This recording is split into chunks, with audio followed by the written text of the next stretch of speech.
So eto na nga mga kababayan, ito na yung sunod nating pag-uusapan. O ano ito ngayon? Hala ka, Diyos ko, mga kababayan. Ito yung ating sunod na pag-uusapan ngayon patungkol dito sa nawawalang kaso nga na ipinail ni Trillanes kay Digong, kay Bongo.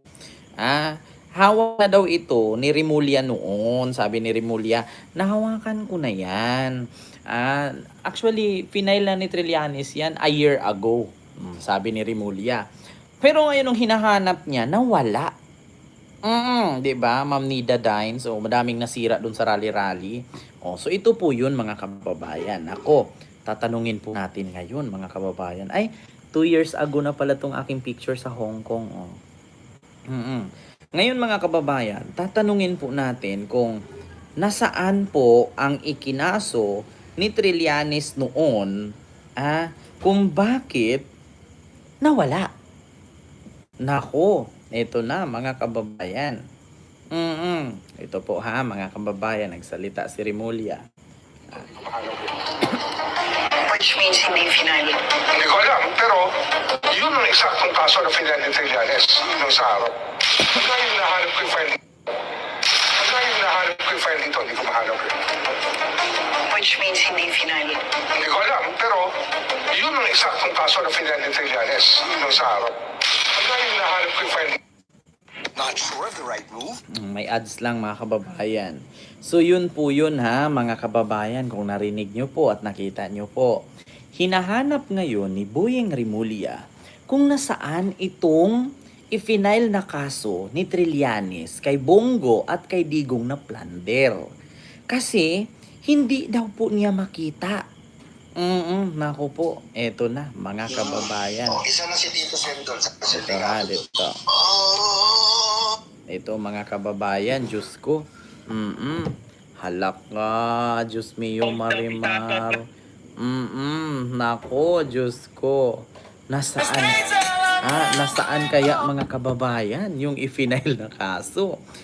Kaso ni Digong at Bongo. Ito mga kababayan, nawala. Hala, Diyos ko. Laban kay dating Pangulong Duterte at Senador Bongo dahil yung una pala na kanyang ipinail dun sa Department of Justice na wala. Naku. At mukhang itinago, iwinala ng prosecutors ng DOJ na itinuturing na baka taga-suporta ni Duterte. Patay. O Duterte supporters. Hala ka. Kasi inamin na po ni Boyeng Rimulya, ating ombudsman sa kasalukuyan, na hindi daw dumaan sa kanya yung kasong ipinail ni Senador Trillanes sa DOJ nung siya pa ay sekretary. Paano yun? At nung kanyang malaman, ay nawawala na. At hindi daw ho ma-justify at may paliwanag ng prosecutor na naghawak ng kaso. Hindi po mga kababayan, gusto ko pong i-clarify sa inyo Ito pong kasong ifinail ni Trillanes, magkaiba po doon sa ifinail niya kamakailan lang. Yung isa kasing ifinail niya kamakailan lang, automatic na sa ombudsman na po yun, natanggap na ni Rimulya. Pero yung ikinaso niya sa DOJ last year, nawala daw. Ngayon, hinahanap ni Rimulya ito kasi hindi daw po nakarating sa kanya. So mga kababayan, sa madaling salita, baka yung ifinail na kaso na yun ay tinapon. 'Di ba? Or baka tinago. Or else yung may hawak nun habang nag-file sila sa DOJ, siguro supporter ni Digong. O di kaya tao ni Digong at ni Bongo. Kasi bakit? Bakit nawala? Yun ang tanong ngayon. According nga dito, kay Mike Abe, mga kababayan, DDS sa DOJ na buko na. Kaso ni Duterte at Bongo na ifinail ni Trillanes, nawala. Akala ko ba, yung ghost student lang na tumatanggap ng milyon-milyon na voucher program sa DepEd ang meron. Akala ko ba, yung ghost flood control lang ang meron. Pati pala, kaso, nawawala rin. Oo, wala pong kinalaman si Martires dito ha, mga kababayan. Gusto ko lang po i-clarify. Wala pong kinalaman si Samuel Martires sa kaso na yan. Kasi nga po, paano po mapunta sa DOJ kung sa ombudsman, nawala nga mismo doon sa DOJ. So, hindi po si Martires ang nagwala, mga kababayan. Wala pong kinalaman si Martires, ha? Gusto ko lang i-clarify. Kawawa naman si Martires. Wala pong kinalaman si Martires. Pero bakit nawala sa DOJ? Hindi na to nakaabot sa ombudsman. Biruin mo, final ni Trillanes, sus magugulat ka na wala. Na-ghost din. Pakinggan nyo si pakinggan nyo. Laban kay dating Pangulong Duterte at Senador Bongo dahil yung una pala na kanyang ipinail dun sa Department of Justice na wala. At mukhang itinago, iwinala ng prosecutors ng DOJ na itinuturing na baka taga-suporta ni Duterte. Ngayon, sino ang nagwala? Baka yung prosecutor sa DOJ. Sino nga ba ang prosecutor na yun? Malalaman naman natin yan mga kababayan kasi si Senator Antonio Trillanes, di ba? Madaldal naman yan. Siyempre, kung nawala sa DOJ at hindi nakarating sa ombudsman at hindi nakarating kay Boying Rimulya, ibig sabihin, si prosecutor na tumanggap ng ipinel nilang kaso, yun yung nagwala. At ano naman po ang karasunan or kadahilanan ni prosecutor na iwala niya ang kaso? Alam naman natin na kapag nag-file si Trillanes, alam niyo yung lagayan ng tubig, yung galon, yung nasa SM, di ba? Yung lagayan ng karne na may gulong na hinihila. Napakadami po nun. Ilang bundle po ng bond paper yun, ilang resibo yun, napakadami. Imposible naman na mawawala yung napakadami. Buong ilang karton yun, 2 karton na resibo yun, ebidensya ng mga dokumento. Di ba? So ngayon mga kababayan, napaka-imposible na hindi mo nga kayang buhatin isang tao yung mga resibo, di ba? Pag nag-file si Trillanes doon, napakadami ng mga dokumento na nakapatong-patong, naalala nyo yon? Na pumunta siya doon, may bit-bit siyang napakakapal, napaka-imposible naman na mawala. O maliban na lang kung talagang tinapon. Nako, eto na. DOJ prosecutor na humawak sa kasong ipinail ni Trillanes. Saan mo naman po dinala yung kaso? Ay, Diyos mio Marimar, sumakit yung aking IUD. Diba? Sumakit yung aking laygit. Kakalaygit ko lang kasi kanina, mga kabayan. Ay, Diyos ko, saan kaya dinala ni prosecutor itong ikinaso ni Trillanes kay Bongo at kay Digong? Bakit wala? Ang sakit-sakit ng aking payud-payud, mga kababayan. Ang ganda ng wallpaper mo. Hindi po, ma'am, ano po yan? Buwan. Ano po ngayon? Full moon. Hindi po siya, wallpaper. Ayan, likod po yan ng bahay. Ayan, Nasa bundok kasi kami. Kaya mga kababayan, ang katanungan ngayon, saan dinala ang kaso? Bakit ang delikado? Ay, ito mga kababayan na ako gusto kong gusto kong mag-advise sa mga gustong mag-file ng kaso. Huwag nyo nang idaan sa DOJ. Dumiritso kayo sa ombudsman. Kasi nawawala yung mga kaso sa DOJ. Di ba? Kaloka. Kung mag-file pala kayo ng kaso, huwag na sa DOJ, nawawala. Lalong-lalo na kapag ang ifinailan mo mga manok ni Digong. Naku, baka yung mga papel na bit-bit ni Trillanes doon, yung mga bond paper na kakapal, baka binalot na yun sa tinapa sa dilpan. Hala, naku, Ma'am Norma, may love shoutout po. Nawala! Aba, Diyuski! Parang sa movie yung background mo, parang Twilight. Or Duterte supporters. Kasi inamin na po ni Boying Rimulya, ating ombudsman sa kasalukuyan, na hindi daw dumaan sa kanya yung kasong ipinail ni Senador Trillanes sa DOJ nung siya vice secretary. At nung kanyang malaman, ay nawawala na. Patay. At hindi daw ma-justify at may paliwanag ng prosecutor na naghawak ng kaso. Imposible naman na hindi ma-justify at maliwanag ng prosecutor na may hawak ng kaso. Napaka-imposible. Aba kung hindi mo ma-justify at hindi mo mapaliwanag, mag-resign ka na. Alam nyo, di ba, kapag nag-apply tayo ng trabaho, di ba, tinatanong tayo ng HR, fit to work ka ba? Bawal pa naman magtrabaho yung mga ulyanin, bungol, di ba, bulag, pipi, di ba? Oh, bingi. Di ba pinagbabawal yan? So bakit nagtatrabaho ka pa dyan bilang prosecutor kung hindi mo ma-justify kung nasaan yung i-final ni Trillanes na kaso? Napaka-imposible naman na sasabihin mong walang nag-file, walang ganito. Nung nag-file si Trillanes, ang daming media, no? Naka-record lahat sa media. At saka, imposibleng mawala na karton-karton na ebidensya yung bit-bit niya. Di ba, Ma'am Chaicher? Napaka-imposible naman mawala. Putragis na yan. Yun nga lang 10 page ng bond paper sa envelope. Magugulat ka na nga kung nasaan. Napakadaming 10 page. Yun pa kaya nung 2 karton, 3 karton yung ebidensyang nakalagay. Hard and soft copy yun. Diba? Tapos hindi mo ngayon ma-identify. Hindi mo ngayon mapapaliwanag. Dapat sa'yo mag-resign ka na. Diba? Ano pang ginagawa mo dyan kung ulyanin ka na? Aba, hindi na pwede yan. Oh, kapag ulyanin, tumiran lang sa bukid, mag-alaga na lang ng manok, kambing, baka, baboy, biik.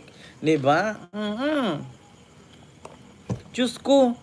Diyos mio. Dahil pinagdudahan niya ang followers ni Duterte. Dahil dyan, sinibak na pala, nirelieve na ni Secretary Boying Rimulya bago umalis ng DOJ yung may hawak ng kaso. O, sinibak na daw, nirelieve na daw, sabi ni Mike Abe. Pero actually mga kababayan, meron din pong video niyan bukod kay Mike Abe. Ito po ha. Ito. Ay, wait lang mga kababayan. Bukod kay Mike Abe, mga kababayan, meron din pong video niya na mismong si Boying ang nagsabi na nawala nga daw. Ito po ha, An appointee of the president, but I was put in a constitutional body which decides the fate of all Filipinos. Hindi to isang bagay na lang. Wag naman. Wag niyo ako pag-isipan ng ganyan, hindi ko gagawin yun. Oo. So what was the reason behind the charges now against Bongo, against the father of Bongo, yung si LTG ba yan? Ano na yan may kaso na dati final dyan si Senator Trillanes Hawak ko na yan a year ago. I mean, final nila sa DOJ. Kaya lang, nung final niya sa NPS yan, nagpunta yan, yung papeles niyan, sa Prosecutor General, na appointee ni Pangulong Duterte. Nako! Yan palang i-final ni Trillanes, yung mga papilis, yung mga dokumento, napunta sa Prosecutor General, na appointee ni Digong. Nako, kaya pala grabe Dapat kung ganun dapat ikulong din yun. Dapat kasuhan din yun. Dapat ibartolina hanggat hindi niya ibalik kung saan niya dinala. Ibartolina. Diba? Kasi appointee pala ni Digong. Prosecutor General daw. So, appointee daw ni Digong ang may hawak dito. Kaya nawala. Naku po.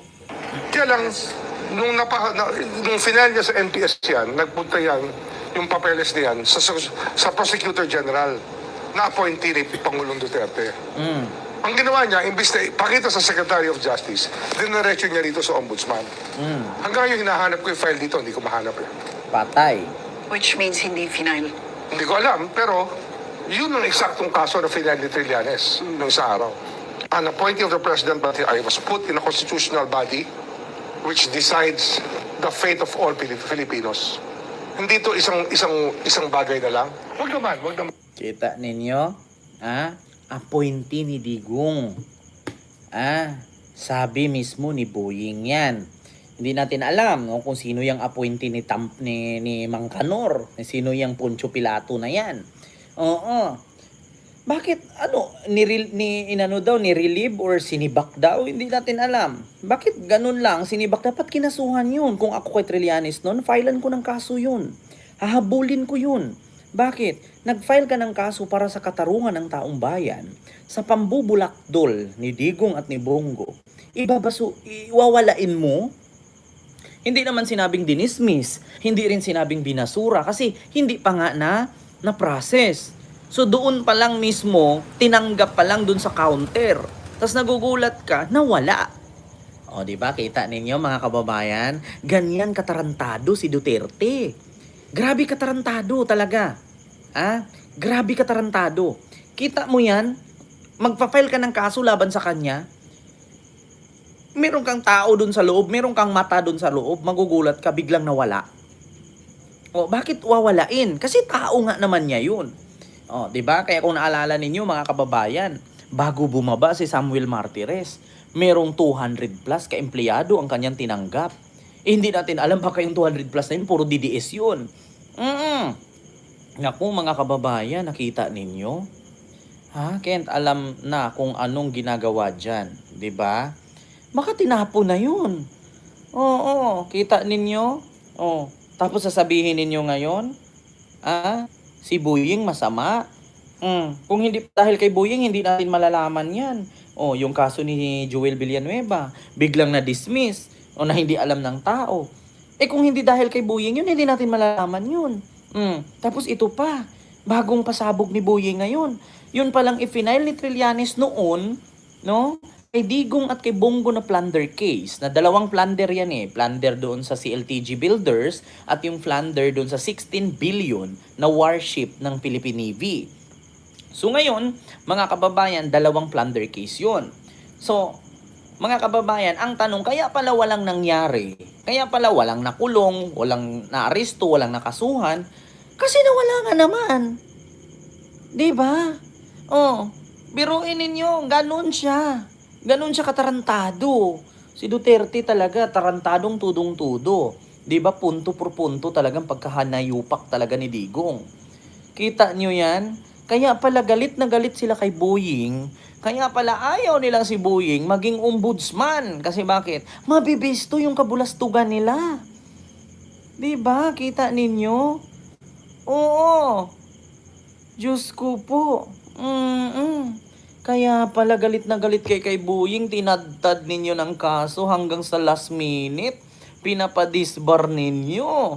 Kasi nga, mabubulgar ang mga baho ninyo. Huwag niyo akong pag-isipan ng ganyan, hindi ko gagawin yun.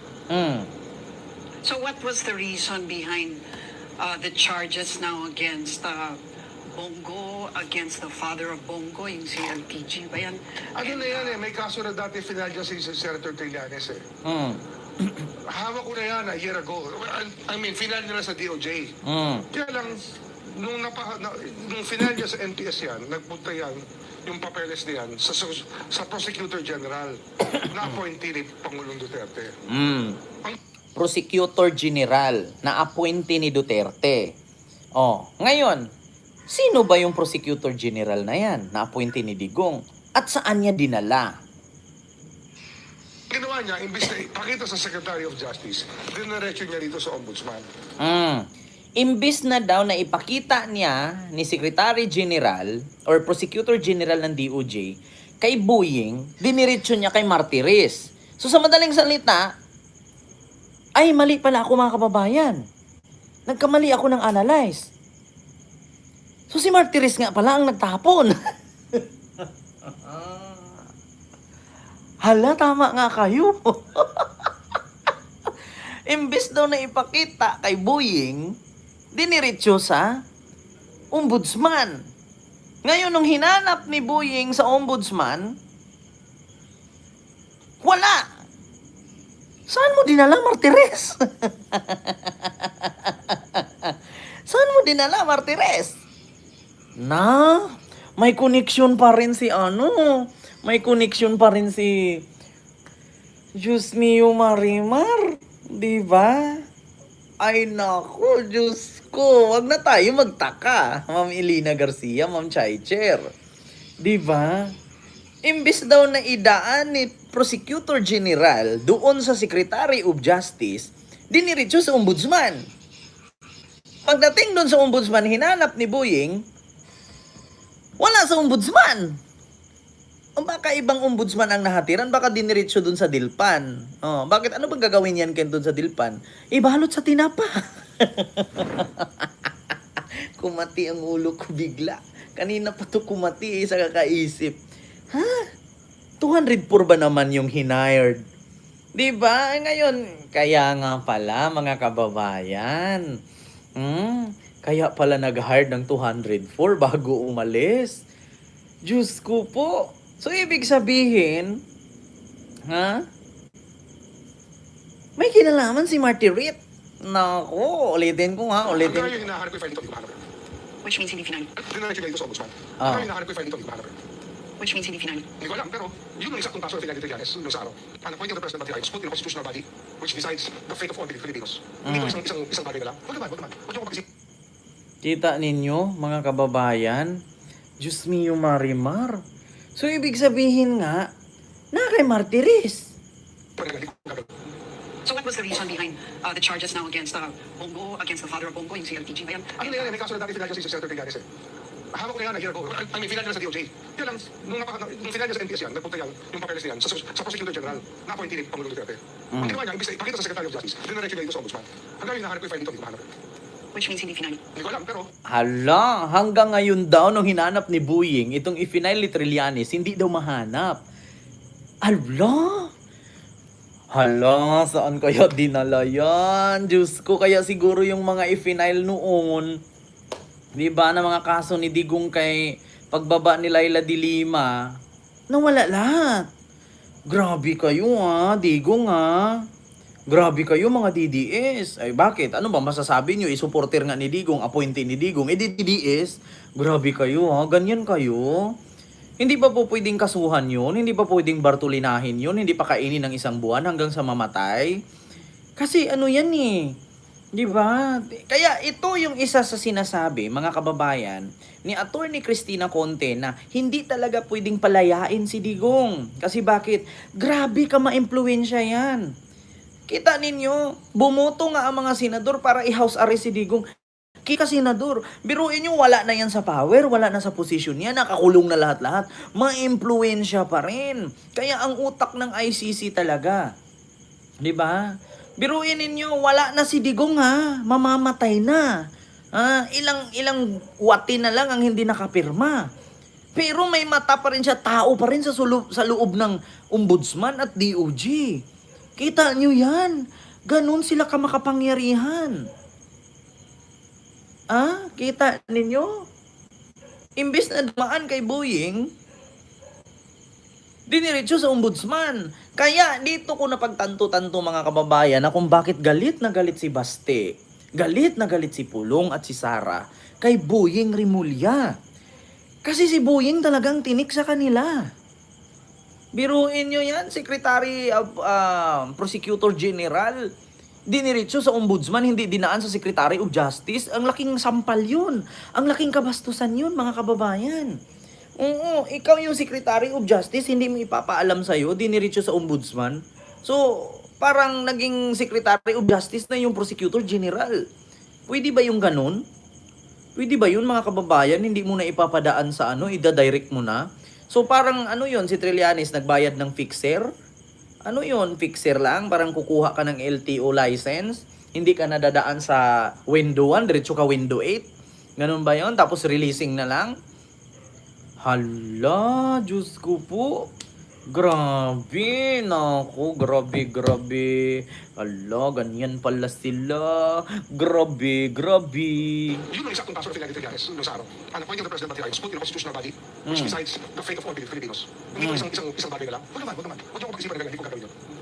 So what was the reason behind the charges now against Bongo, against the father of Bongo, yung si LTG ba yan? Ano na yan, may kaso na dati Fidel si Senator Trillanes eh.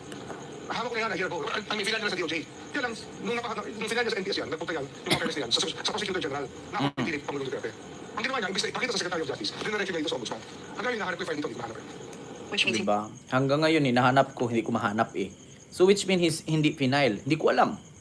Hindi alam ni Buying. So, buti na lang nag-file ulit si Senator Trillanes, si Buying na yung ombudsman. Kamakailan lang, nakaraang 2 linggong nakalipas. Kaya pala nag-file ulit si Trillanes. Kasi alam siguro ni Trillanes na parang wala namang nangyari.